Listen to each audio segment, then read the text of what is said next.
ইসরায়েলকে অস্ত্র সরবরাহ না দিতে বন্দর বন্ধ করে দেয় শ্রমিকরা, নামেন বিক্ষোভেও।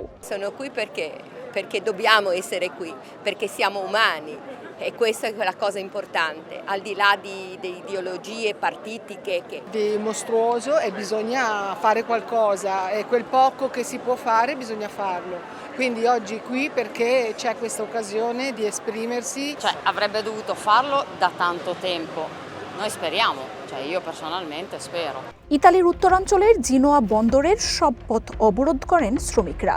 অবরুদ্ধ রাখা হয় লিভার্নো শহরও। গাজার সমর্থনে এদিন বন্ধ থাকে ইতালির বেশ কিছু শিক্ষা প্রতিষ্ঠান।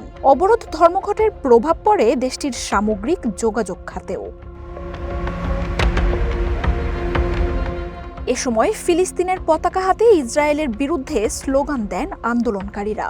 শ্রমিকরা বলেন, ইতালিকে ব্যবহার করে যেন গণহত্যার কোনো অস্ত্র ইসরায়েলে পাঠানো না হয়। ফিলিস্তিনিরা আমাদের জন্য ধৈর্য ও মর্যাদার শিক্ষা দিয়ে যাচ্ছে। আমরা তাদের কাছ থেকে অনেক দেখেছি, এখন তাদের জন্য আমাদের কিছু করার সময়। এদিকে ইতালির প্রধানমন্ত্রী জর্জিয়া মেলোনির ডানপন্থী সরকার ইসরায়েলের কট্টর সমর্থক।